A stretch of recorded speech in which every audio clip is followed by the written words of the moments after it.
મોરબીના જેતપરમાં હવે ખેડૂત આગેવાનો સરપંચો ભેગા થઈ રહ્યા છે આગામી રણનીતિ બનાવવા માટે. રણનીતિ અદાણી સામે, રણનીતિ સરકાર સામે, રણનીતિ ભારતીય જનતા પાર્ટી સામે અને રણનીતિ વળતર, યોગ્ય વળતર મળે એના માટે. આ તમે જુઓ, અડધી રાત્રે જે અલગ અલગ ગામના લોકો, અલગ અલગ ગામના સરપંચો, એ તમામ લોકો ભેગા થયા છે. દાદા, શું નામ છે આપનું અને કેમ અહીંયા આજે રાત્રે અહીંયા બેઠા છીએ આપણે? મારું નામ સુખાભાઈ છે, કૃષ્ણનગર મારું ગામ, અને અમારા ભત્રીજો સરપંચ છે, તાલુકા સભ્ય, જિલ્લા સભ્ય, હજી પણ કેમ દેખાતા નથી? એનું શું કારણ? એને લાજ શરમ થાય છે કે લાજ કાઢવી પડે છે કે શું કરવું પડે છે એ કાંઈ ખબર નથી. ખેડૂતો આયા બિચારા કૂચે મરી જાય, અને એને કોણ જાણે છે મત લેવો હોય તો અહીંયા ખેડૂતને કહે છે હાલો ભાઈ સાહેબ તમારી ગા હે, ગા કઈ નહીં પણ બધું પછી અટાણે બોલાય નહીં, નકર એ બોલી નાખી શરૂ ખાય. કેમ કેમ એવું કે જ્યારે ચૂંટણી ટાણે ગાય કે છે ને અત્યારે શું કે ગાય નો કીએ તઈ તો એમ કયો કે દીએ લ્યો અટાણે ખેડૂત લાચારે. બાકી તઈ તો એમ કયો કે હુઈ જાવ તો હા લ્યો બાપા હુઈ જાય હા કાંઈ વાંધો નહીં, તમ તારે કાંઈ વાંધો નહીં, હુઈ જાય લ્યો. તો પછી બાબા શું કરશો હવે? કાંઈક નિવેડો તો આવશે જ ને. હવે અદાણી કાંઈક નહીં, આમાં અદાણી શું કરી લેવાનો? આટલા માણસ ભેરા થાય તો એ કાંઈક ખેડૂને કાંઈક તો કરશે ને. ખેડૂતનું બધા ખેડૂત ભેરા થયા એનો કાંઈક નિવેડો આવે. આટલા દિવસ કોઈ ભેગું જ નથી થતું ખેડૂત.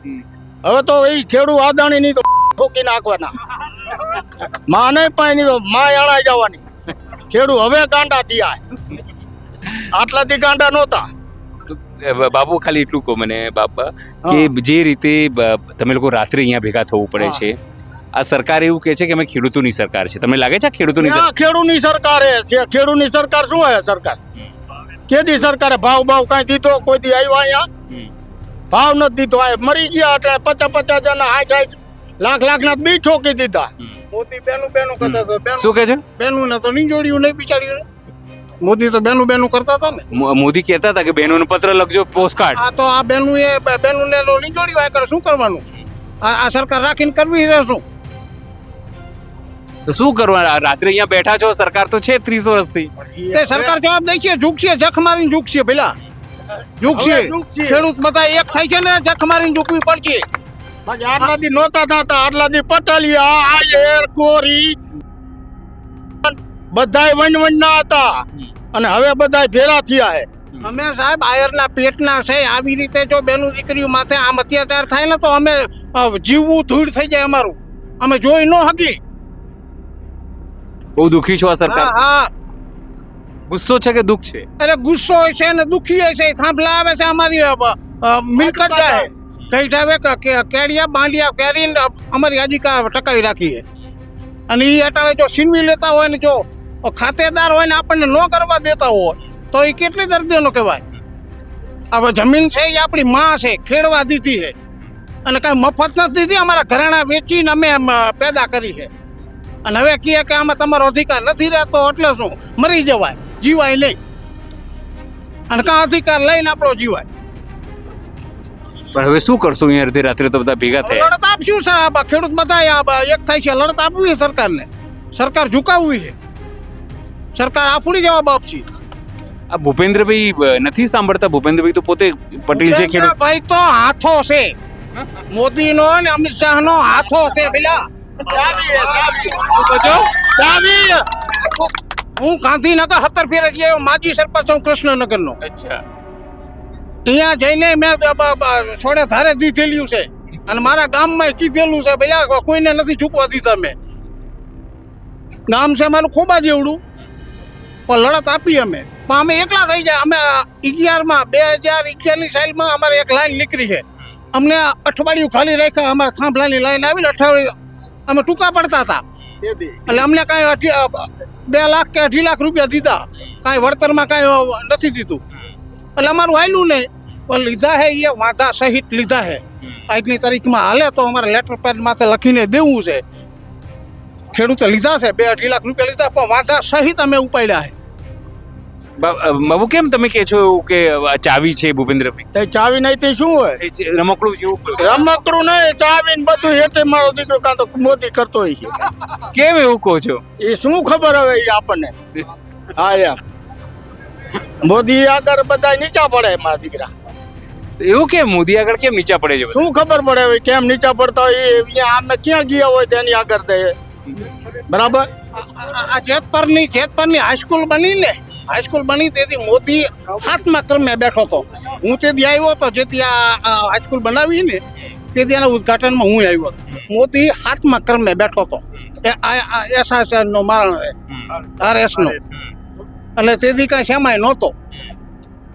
એટલે આ તો પછી હવે આગળ વધતા ગયા એમને અને બાકી તો વાંઢો માળા છે એને શું પડ્યું હોય પેલા એને કાંઈ ન હોય.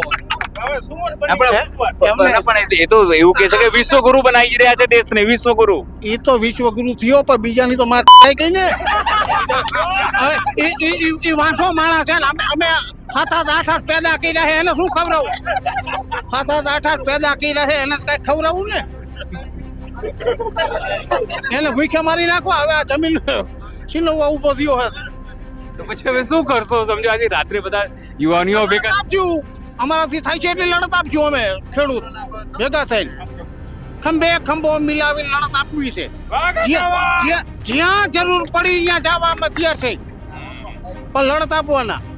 આદિ લાગે અમે ભાજપ કરતા હતા પણ હવે આ ખેડૂતનું અમે ખેડૂત તરીકે આવી. અચ્છા, અત્યાર સુધી ભાજપને જ વોટ આપતા હતા. તો અચાનક એવું શું થયું કે હવે ભાજપ નહીં? લાઈનું 12-13 આવે છે એમાં અમારી માં માથે અસવાર થાય આ બધા ખેડવા દીધી છે અને વેચવા નથી દીધી અને આપણો હાથ બાર આપણા નામનો નીકળતો એટલે આપણને ગરવા નહોતી એની માં તો હવે જાણે મરી જવાય. કેટલાય મરી ગયા હે ને સાહેબ ભગતસિંહ કેટલા એવા લાલા લખપતરાય ને 7-8 એવા ફાંસીએ ચડી ગયા છે. ચડી જવાય જીવાય નહીં. અમે તો કઈ અમે આહિર છે પેલા અમે છોડશો નહીં. દાંત કાઢવા વાળા કોઈ પેસેન્જર નથી, થપી જવા વાળા છે. અમારા ખંભે કદાચ બંદૂક રાખે ને તો ફોડવાય તૈયાર છે. ના પણ લડી લેશો? હા લડી લેવાનું. દાદા આ ઉંમરે તમે અહીંયા આયા છો, બેઠા છો, લડવાની ફરજ પડી છે. આ સરકાર તમે ચૂંટીને મોકલો છો એટલા માટે જ કે આ ઉંમરે તમે બેસો? ગીરે કોઈ હક એવું નથી. જો અમારા ભાઈ છે વધ્યાણે ત્યાં આવી બરાબર એટલે આ ભાઈ અમારા બાણે જ થાય. હું એનો મામો તોય માજો આવી હું એનું કરે. ઈ મોદી કોઈ જ છે. હા તો માણા બાકી મત ન દેવાનો ભાજપને હવે નો જણે. ખેડૂત પેનલમાં કોઈ પણ ન દેવાનો. ખેડૂત પેનલ ઊભી રહી છે. હવે આજ કરે એટલે અમારા ગામમાં નો જણે. કોઈ પણ મત નો એક મત નો ફેલ થાય પછી ક્યાં વાત છે? આવો ભાઈ આગળ આવો. ભાઈ જેને બી બોલો હોય આગળ આવો, અહીંયા બેઠો. જેને બી બોલો હોય બધાનું આમંત્રણ છે. શું નામ છે આપ? જયેશભાઈ દેવડિયા. જયેશભાઈ ક્યાંથી આવ્યો છો? દેવડિયાથી આવ્યા છો છે. શું કહેશો? આજે અડધી રાત્રે આપણે અહીંયા બેસીને ખાલી ચર્ચા એટલી કરી રહ્યા છીએ કે ખેડૂતો પોતાની ન્યાયની માંગણી કરી રહ્યા છે, સરકાર નથી આપી રહી. આ અડધી રાત્રે કરવાની ફરજ પડી રહી છે આ સરકારમાં. શું કહેશો? તમે કહો છો કે વિશ્વગુરુ બનાવ્યા. આ વિશ્વગુરુ એવું કે છે? હા, પણ વિશ્વગુરુ ક્યારે બને કે ખેડૂત આગળ હોય અને દેશ દેણામાંથી બહાર હોય ને તો વિશ્વગુરુ બને. આને તો દેણામાં ઘાયલો છે તો વિશ્વગુરુ કેવી રીતે બને? અને બીજું, અત્યારે ચીનની બોર્ડર ઉપર 60 કિલોમીટર આપણા દેશમાં ગરી ગયા છે તો અહીંયા કેમ ધ્યાન નથી આપતો ને વિદેશના તાયફા કરે છે? તો મોદીને અને અમિત શાહને થોડુંક આ વિચારવું પડે કે આ દેશની પ્રજા કેટલી દુઃખી છે અને ખાસ ખેડૂત જ દુઃખી છે. બધા એમાં લાઈનમાં ઉભા રહ્યું. એક છોકરો હોય ને એટલે એને 4-5 છોકરા તો બીજા કરવા પડે એવું છે અત્યારે. એના માટે લાઈનમાં ઉભા રહેવા. અચ્છા, અલગ અલગ લાઈન. હા, અલગ અલગ લાઈનમાં ઉભા રહેવા માટે. કારણ કે નવરે નથી. કરવું પડે. અલગ અલગ. હા અલગ અલગ. હા એમ બોલો. પણ તો પછી આ કરશો આ રાત્રે અત્યારે આપણે બેસીને આપણે ચર્ચા કરી રહ્યા છીએ. મૂળ વસ્તુ એ કે આપણે ચર્ચા કરી રહ્યા છીએ બધા મળીને કે આ સરકાર આવી છે ને ખરાબ છે ને બધા છે, પણ 30 વર્ષથી આ સરકાર જે છે એ 30 વર્ષથી અહીંયા જ અત્યારો દિન ખેડૂતો બધા એક નહોતા, શું નોખા હતા એટલે એ બધા લાલચ આપીને લઈ લેતા હતા મત. હવે બધા ખેડૂત એક થઈ ગયા છે અને 2027 નજીક આવી રહ્યું છે. હવે આ ભાજપની સરકાર જવાની થઈ છે. કોઈ પણ એવું નથી ઈચ્છતું, નાના મોટા બધાય મોદીને, કોઈ એમ નથી કહી શકતું કે મોદીને હવે જીતાડવો છે. ગામો ગામ તમે અત્યારે તમારે ઇન્ટરવ્યુ લેવું હોય તો લઈ આવજો ગામો ગામ. કોઈ પણ એમ નહીં કહે કે મોદી જીતશે, કારણ કે બધાને એવા કરી નાખ્યા, પાયમાલ કરી નાખ્યા બધાને. એટલે હવે મોદીની સરકાર જવાની થઈ છે, એ તો પાકું જ છે. અને આ આંદોલન છે ને એ મોદીને હરાવવાનું જ છે અમારે ખેડૂતને, કારણ કે મોદી છે એ જ આ અદાણીને ઊભો કર્યો છે. કારણ કે સરકાર સિવાય આ લાઈન નીકળે નહીં. આ લાઈન તો એની પ્રાઇવેટ છે, તો મોદી કહી દે કે અદાણી સાથે લડી લ્યો, મારે અદાણીને કાંઈ નહીં, તો એકવાર એ થાંભલો નાખી જોવે ખેતરમાં, અમે જોઈએ એને. કારણ સરકાર એને પોલીસ પ્રોટેક્શન આપે છે એટલે અમારે નીચું થોડુંક પડવું પડે છે. બાકી પોલીસને મોકલે ને અને મોદી કહી દે કે તમે અદાણી અને લડી લ્યો, એટલે એક પણ થાંભલો આ ખેતરમાં ન હોય એનો. નારાજગી બહુ છે સરકાર. નારાજગી બહુ છે. આ તો સરકાર તો કહે છે કે અમે ખેડૂતોને 2,000 રૂપિયા આપીએ છીએ ને આવું બધું. 2000 નથી નાના 2000 વાત કરે છે 2000 ને શું કરવા હવે? કાકા તમે બહુ નારાજ બહુ છો યાર. 2,000 નો તો હવે 2000 નોટું ને શું કરવી હવે ખેડૂને? વાત કરે નારાજ હોય. 2000 થી શું થાય? 2000 થી મોબાઈલ નું રિચાર્જ નથી થતું. એ રિલાયન્સ વાળા એના છોકરાને પડાવ્યો તો એમાં રિલાયન્સમાં રિચાર્જમાં વધારી દીધા. અને એવા મફતના નથી દેતા. ખેડૂત ભિખારી નથી. હું 125 વીઘાનો માલિક છું. હા, હું ભિખારી નથી, હું અબજોપતિ માણસ છું. 15,000 મોબાઈલ અમે ફેરવી. અમે તો ભિખારી કાને કાંઈ આજે દીએ છે એ કાંઈ ઉપકાર નથી કરતા અમને. અને એમ કે અમારા ખેતરમાં નહીં કરવાનું એટલે શું? હાથ બાર અમારા બાપના હે, અમારી જમીન છે, અમારી માલિકી છે, અમે ન કરી શકી. અને પૈસા વગર થાંભલો નાખી દેવો એ કેટલી વાતની આપણા તો નાખી તો રહ્યા જ છે ને આ લોકો. નાખી રહ્યા છે, એની બળજબરીથી નાખી રહ્યા છે.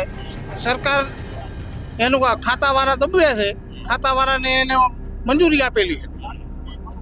અને જે તે વખતે કરાર કરેલા હોય કદાચ એ કાંઈ આપણને ખબર નથી. આવો તમે આગળ આવો, તમારી ઈચ્છા છે બોલવાની. આવો આગળ આવો. શું નામ છે આપનું? હિંમતભાઈ, ક્યાંથી આવ્યો છો આપ? રણમલપુરથી. રણમલપુરથી આવ્યો છો. શું કહેશો, આજે અડધી રાત્રે બધા ખેડૂતો અહીંયા બેસવા માટે મજબૂર છે, ખાલી પોતાના હક માટે, ન્યાય માટે. આ ખેતી પ્રધાન દેશ માટે શરમજનક બાબત છે, ગર્વની વાત છે, શું કહેશો? શરમની વાત તો નથી. મારું તો કહેવાનું એક જ છે પ્રશ્ન કે 2027માં જેટલી સંસ્થાઓ, જેટલા મંદિરો, જેને આ સરકાર આગળ લેણું હોય બધા ઉઘરાણું કરી લેજો. અને આ સરકાર પાસે પૈસા જેટલાને લેવા હોય ને સંસ્થાની ને આપ્યા ને બધા લઈ લીજો પાછા. આની સરકાર રહેવાની નથી અને આ ખોટી નો હે. આવતા હે ને એટલું ખોટું બોલે ને એટલે તમામ ખેડૂતના મનમાં એક જ નક્કી છે કે આ સરકાર ઉખાડી નાખવાની. એટલે તમામ સંસ્થા, જે કોઈ ધર્મની સંસ્થા હોય અથવા કોઈના મંદિર હોય, મસ્જિદ હોય, જેને પૈસા લેવાની આના આગળ ઉઘરાણું કરવા માંડો, આજથી જ કરવા માંડો. આ વિડીયો સાંભળો તરત. નકર આ હે ને મૂર્ખા હે, તમને ઉલ્લુ રમાડ છે. અમને કઈક વખત ઉલ્લુ રમાડ્યા આવી રીતે. અમે 4 વખત ગાંધીનગર જઈએ આવા પ્રશ્ન લઈને. દર વખતે ઉલ્લુ જ રમાડે. અને ઉલ્લુ રમાડવા સિવાય કઈ આવડતું જ નથી. અને એકો બાંસી બેઠા તો એ કાન નાક કાન હે નહીં એમને કોઈ. નાક કાન હોય તો એમને ખબર ન પડે કે આ થાંભલા આટું આ બધા 15-17 દી ઉપવાસ બેઠા શું કરે તો આમને શું કરવાનું? મત લેવા ટાઈમે જ્યારે ભૈયા ખવારી આ તમામ ખેડૂત એક યાદ રાખલો કે હજી આવતી વખતે આ સરકાર ને દેણું માફની એક સ્કીમ મૂકશે, પણ એ દેણું માફ કરવાનું આપણે જોતું જ નથી. દેણું માફ એટલે આપણે દેણું માફ ન કરે કહીને બાકી આ સરકાર તો રાખવી જ નથી. આપણે ખેડૂતની સરકાર બનાવી એવું વિચારજો. આ પરિપત્ર બહાર પાડ્યું જીતુ વાઘાણીએ, કીધું કે બે ગણા આપીશું તમને, 2 ગણા લાભ આપીશું, જમીનની વળતર આપીશું, બજાર જંત્રી કિંમત નહીં પણ બજાર કિંમત. તો ખેડૂતને આ મંજૂર છે? પરિપત્ર જીતુ વાઘાણી ખેડૂતનો દીકરો હોય ને તો એને આ પરિપત્ર બહાર જ ન પડાતું. 2 ગણું એટલે એને એટલી ખબર પડવી પડે. કિસાનનો દીકરો હોય ને, આ તો કોક કઈ સમાજનો કહેવાય એ જ ન ખબર પડતી. જેને ખેતી કરી હોય ને એનો દીકરો હોય ને એને ખબર પડવી પડે. પરિપત્ર બહાર પાડતા પહેલા કે આ 30 વર્ષ પછી આના ભાવ શું હોય છે જમીનના, એ પ્રમાણે બહાર પાડવાનું હોય. આજનું પરિપત્ર નો બહાર થાંભલો 30 વર્ષ લગીનો. આજ જી 15 વર્ષ પહેલા જેના 5,000 5 લાખ ભાવ હતા ને એ આજ 30 લાખે, તો આજ 30 વર્ષ પછીના 1 કરોડ રૂપિયા છે. એ પ્રમાણે પરિપત્ર બહાર પડે. આ રીતે પરિપત્ર બહાર પડે તો ખેડૂતનો દીકરો જ ન કહેવાય. એને પહેલા વિચારવું પડે. તમને લાગે છે કે આ જે તમામ લોકો છે ત્યાં બેસીને પરિપત્ર બહાર પાડે છે એ લોકોને તમારા લોકોથી પૂછપરછ નથી કરતા, કંઈ જોતા નથી, એમને એમ જોઈન કરી દે છે? પણ એમને કોઈ જ્ઞાન જ નથી કોઈ જાતનું. આમને જ્ઞાન હોય તો ખબર ન પડે કે આ પરિપત્ર બહાર પડે. એટલું તો પરિપત્ર બહાર પડતા પહેલા એટલી શરમ તો થવી પડે ને કે 5 ખેડૂના દીકરા લઈ 5 ગમે તે જિલ્લામાંથી એક આપણે કમિટી બનાવી હતી, એમને બોલાવવા જ પડે ને કે આ પરિપત્ર બહાર પાડી તમને મંજૂર હે, તો કોક એમને જ્ઞાન આપે કે આ સાચું એમ. અને આ ખેડૂનો દીકરો જ છે જીતુ વાઘાણી, તો એને ન ખબર પડે. તમે હવે શું કરશે ખેડૂતો? ખેડૂતો તો ખબર પડશે ને આવતા સમયમાં શું થાય છે.